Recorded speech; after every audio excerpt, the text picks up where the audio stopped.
Much better, thank you. Harness remedies are certainly potent, in more ways than one. One becomes accustomed to the taste, although I hope you never have cause to do so. Pray, take your ease.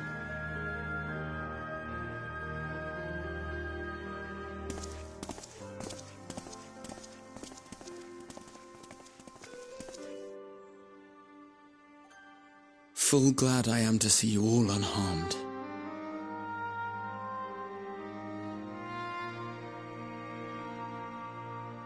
Valiant scions, for your heroism you have my boundless gratitude. You cast down that dire tower and set free its hapless captives. You cleanse their souls of its corrupting influence. No words of thanks. In place of platitudes, I offer a bounty of warding scales. Pray accept your due reward, along with the goodwill of Radzat-Han. Alchemists throughout the land were put to work in the forging of your talismans. The finished ones have been collected, and now await you at the High Crucible of Alchemia. Present this letter when you are ready to take them into your possession.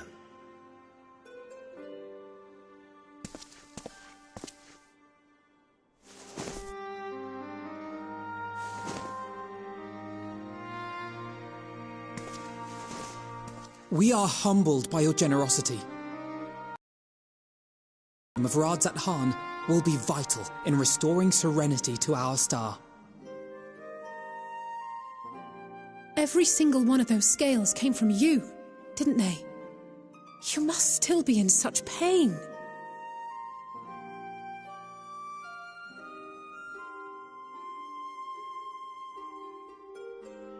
"'Tis of no moment. A mere annoyance compared to the dreadful suffering inflicted upon this land and its people.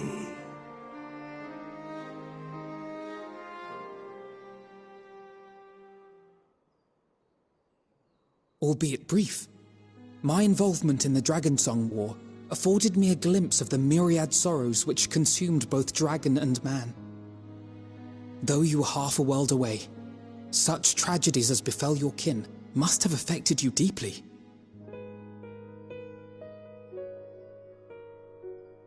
And yet, you chose to live among men.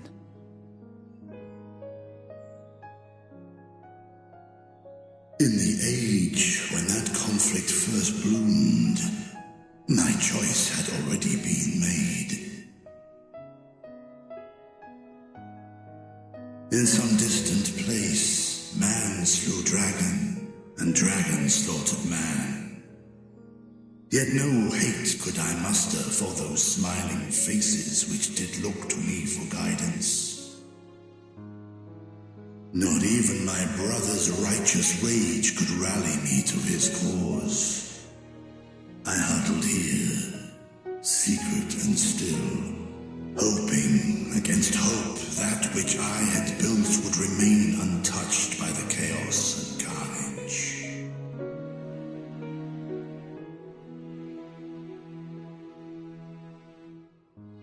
'Twould seem we share the same desire for peace, great Vritra.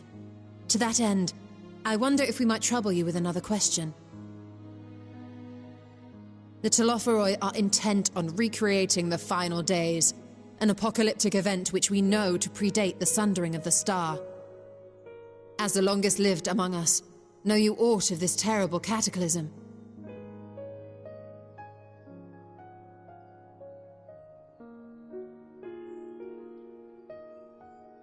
Nay. When war and strife drove my sire from his home, he crossed the great expanse with only our unhatched eggs as company.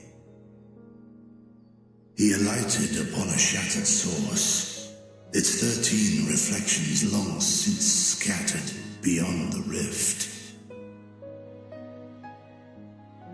Of events preceding his arrival, he knoweth naught, save that which Hydralin hath deigned to disclose.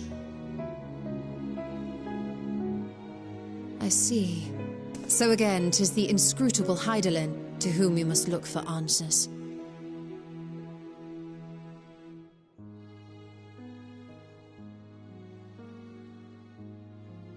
Seek you to divine the will of this star? If so, I have a tale which may afford you some small comfort.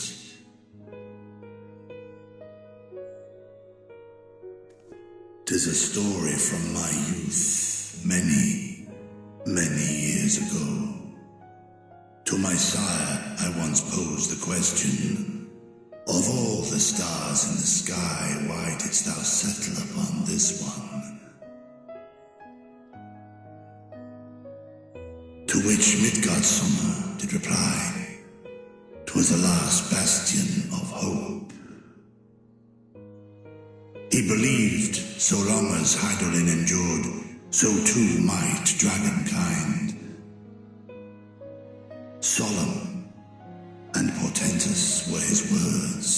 What deeper meaning they held, I could not, dared not pursue. 'Tis a stone I've left unturned ever since. Yet take you solace in the knowledge that whatsoever Hydralyn does strive towards, 'tis an ideal which hath earned my sire's conviction.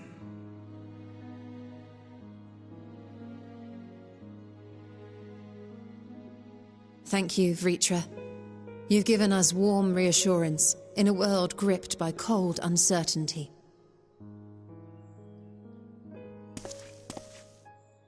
While I'm sure we all have a great many questions, I think it's time we collect the talismans and be on our way.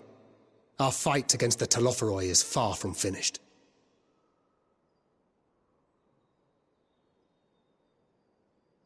We must take our leave, but please do inform us if we can provide any further assistance.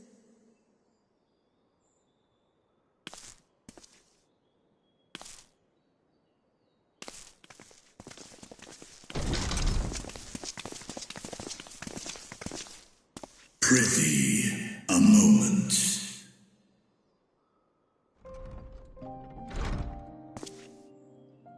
There is one whom my sire hath judged worthy of honor and respect. The one known to men as Eorzea's champion. This hero of renown and rumor, 'tis thee.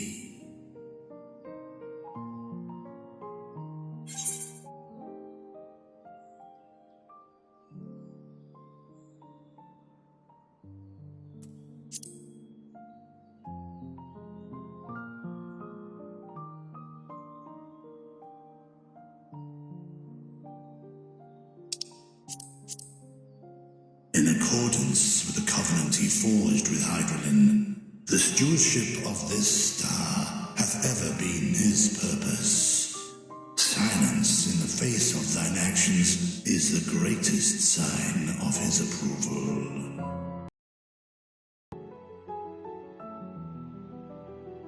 'Twas a revelation most pleasing that thou, a child of man, had gained Midgardsummer's trust. But alongside mine elation runneth a rivulet of dread. For upon thy life's reel wind too many threads of fate, power, weal enmeshed with woe. Amidst this tangled knot thou shalt know no rest. 'Tis an endless confluence of forces, a struggle without surcease. More terrible still is the attrition wrought upon thy companions, as they are swept up in the storm of thine existence.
exhort thee to spare no effort to keep thy loved ones safe.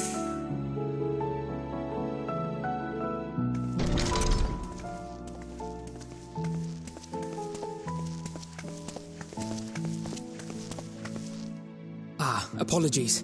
We hadn't meant to interrupt. It's just that we do have a history of suddenly collapsing, and when you didn't follow us out... 'Tis I who must apologize. I have detained your champion overlong with idle chatter. Go. At war's end, I pray I welcome thee back into my hall, where together with thy joyful comrades, you may toast your triumph.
These are the talismans we were promised.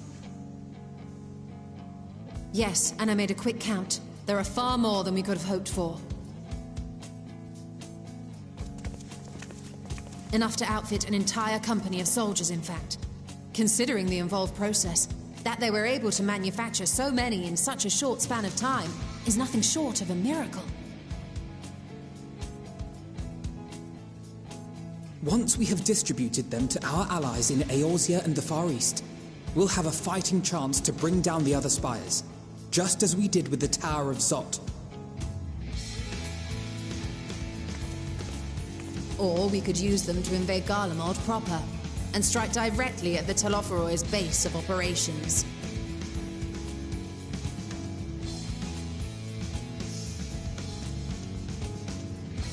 Of course, we would need to consult with various Alliance leaders before such a drastic measure could even be contemplated.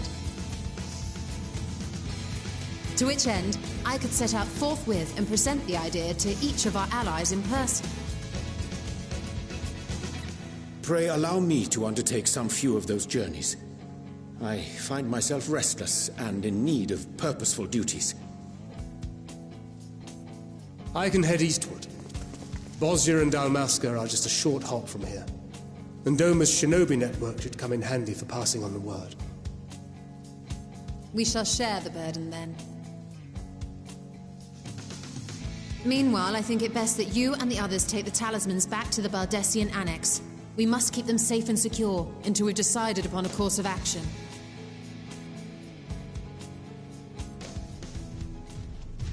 Please, I must speak with you.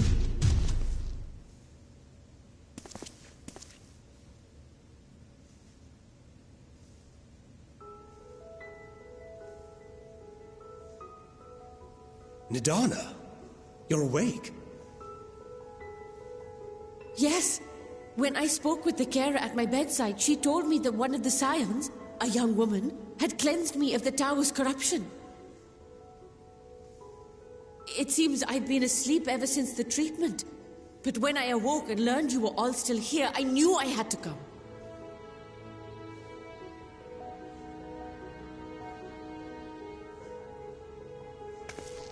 As you said, Nidana was captured only recently.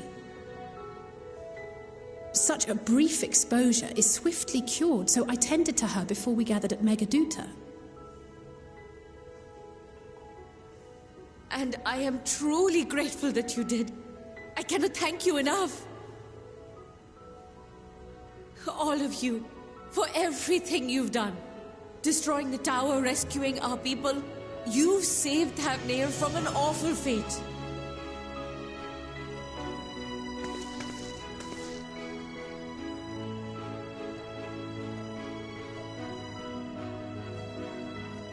Yet who has truly saved whom? Due in no small part to thine inspirational courage, the alchemists were successful in reproducing warding scales of proven efficacy. Replications of thy work now stand ready to travel across the seas, unto the hands of those who might wield them against this rising evil. The talisman? Is this true?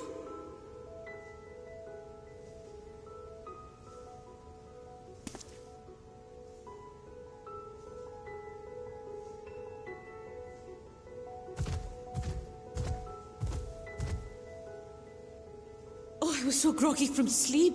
I didn't even think to ask. Oh, our great work sent across the seas. It was worth it. Oh, it was all worth it.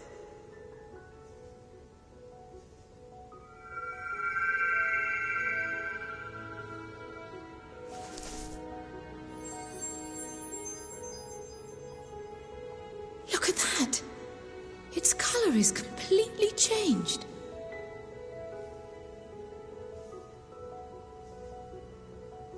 What do you have there?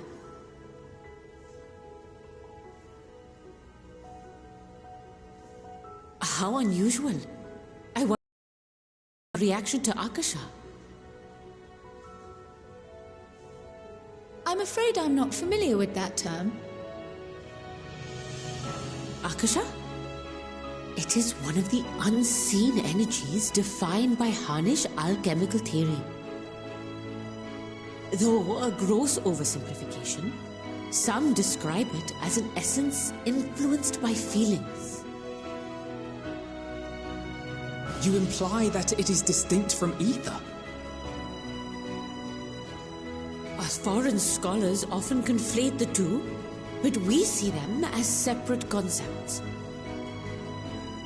Ether is an energy which permeates the land.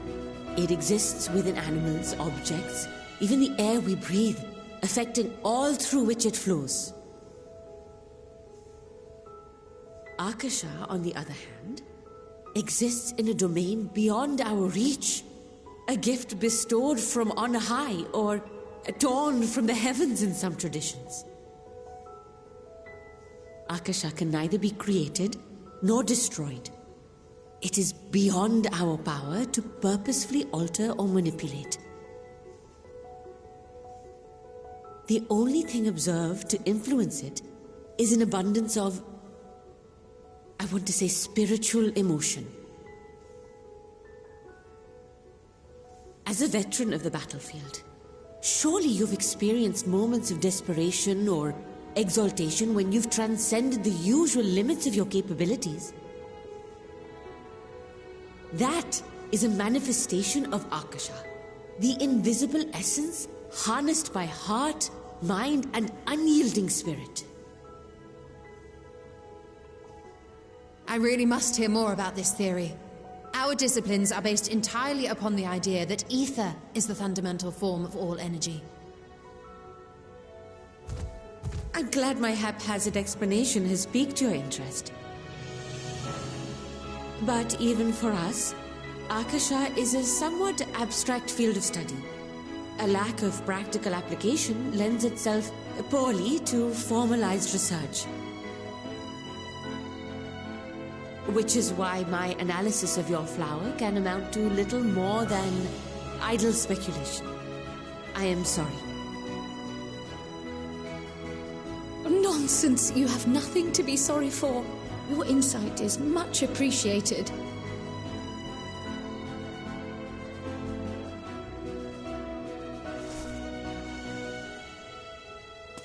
Shall we depart for Charlian then? I will see to it that the talismans arrive at the Annex. And we will be in touch once our talks are concluded. I suggest you rest while you can. From here onward, sleep is bound to be in short supply.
Take heart and protect them well.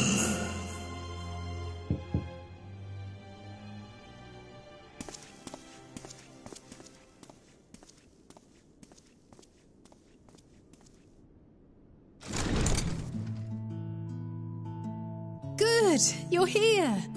You haven't eaten yet, have you? We've bought quite a spread if you're interested. Only the finest dining from the last stand.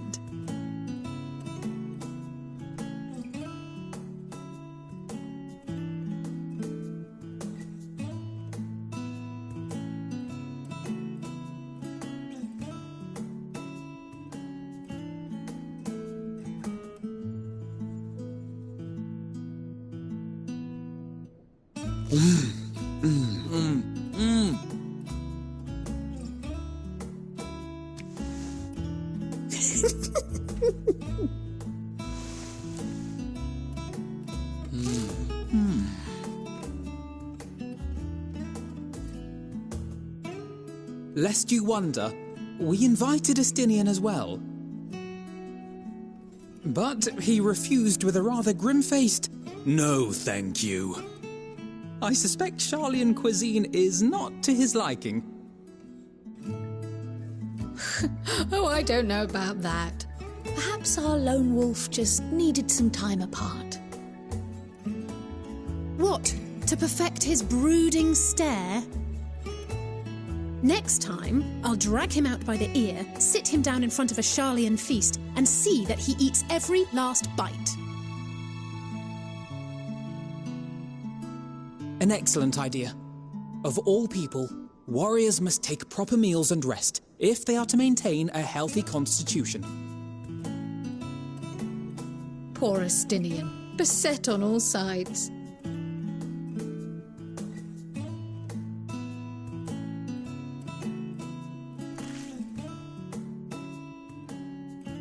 Speaking of one's physical condition, Mistress Cryle, I hear you recently played literal host to Heidelin herself. And what an experience that was. Tiring, yes, but no lasting harm done. If anything, I should have liked to speak with her longer. I've not felt a hint of her presence since. Heidelin instructed you to carry that flower, yes?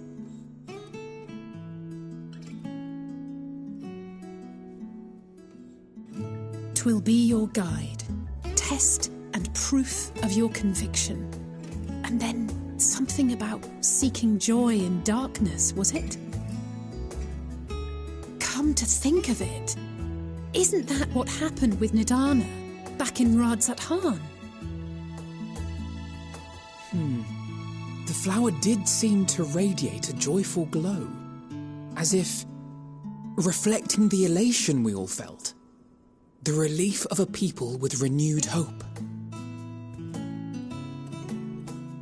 Indeed, and in turn I felt buoyed by that radiance.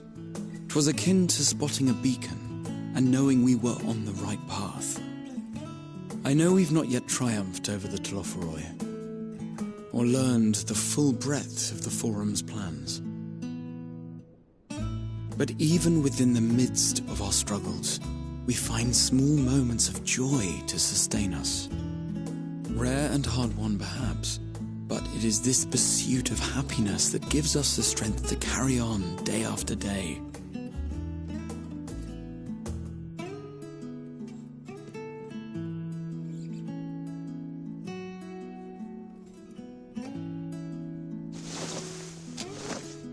Hey, that's mine. To the swift the spoils. Though I recall that levitation spell of yours was quick enough. Only barely. And even at my best, I'm still too slow to wield it effectively in battle. Mayhap I simply require more practice with this new magic. You unearthed it from the depths of Numenon, I presume? Aye, and from a veritable mountain of arcane tomes at that. 'Twas necessary to facilitate my solitary explorations. Or, to put it simply, you used it to sneak around the Forbidden Archives. Yes. Well, after a fashion.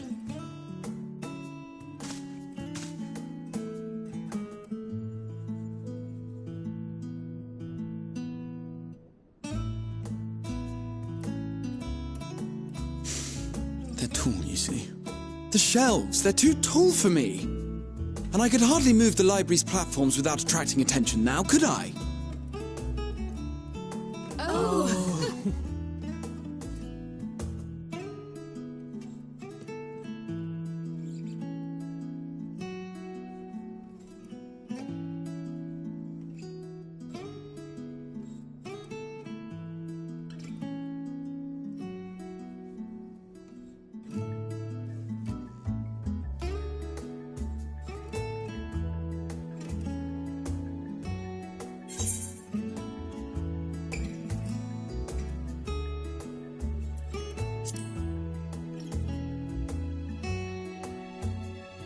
I'm not that ambitious.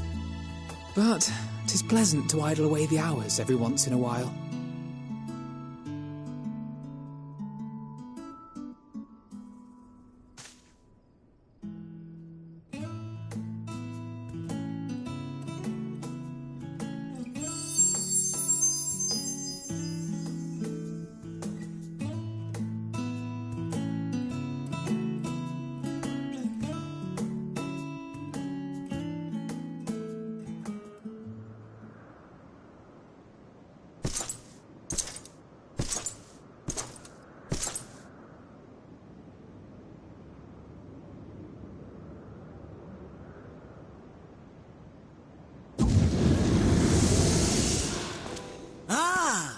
Enjoying the bracing cold, I see. Do you not own a warm coat or a cloak? Something in fur? Or fashioned from the skins of your enemies? Or... well, never mind that. I come to you once more as the bearer of bad news. Our tower in Thavnir has been toppled, and I need not tell you by whom. Given how many we have at our disposal, the loss of a single spire is hardly fatal to our plans. It does, however, slow the rate at which we siphon the ether. If they continue to preoccupy themselves with the towers, then all will be well.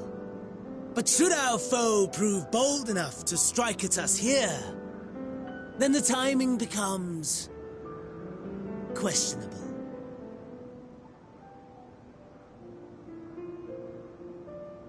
Our foe is bold enough. Of that, I can assure you.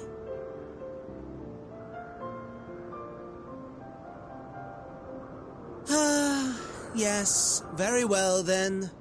I suppose I must prepare a proper welcome.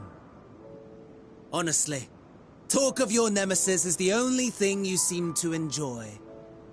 Does nothing else spark your interest?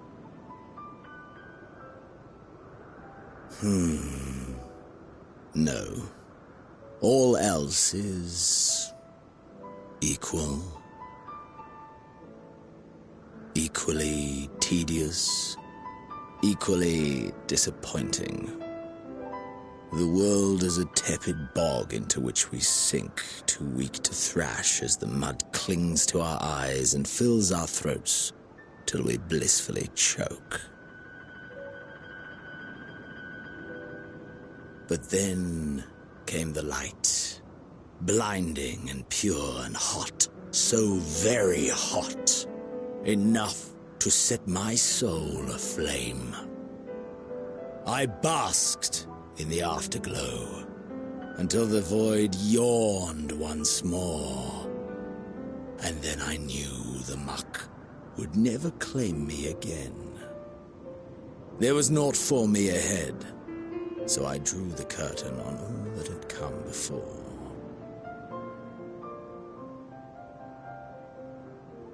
Burn. Burn. Let the whole star burn. I will have my contest. I will reclaim my moment.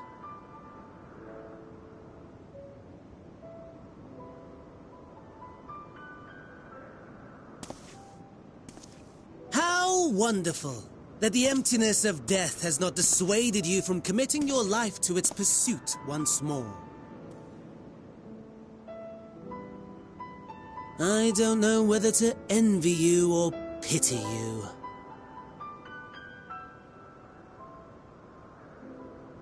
You question my disinterest, but what of yours? Despite your noisome antics, I sense you take little pleasure in this endeavor. Mercy, my lord. Such pointed barbs from one who barely acknowledges my existence. Nevertheless, you are mistaken. For I do find this part somewhat enjoyable. You see, when I was mortal, I would always have the same dream. It was a fragmented thing, disjointed, all the faces incomplete. The setting, too, was unknown to me, so I thought it simply a fantasy of my sleeping mind. Until one day, I realized it was showing me the truth, much as your dream of the final days enlightened you.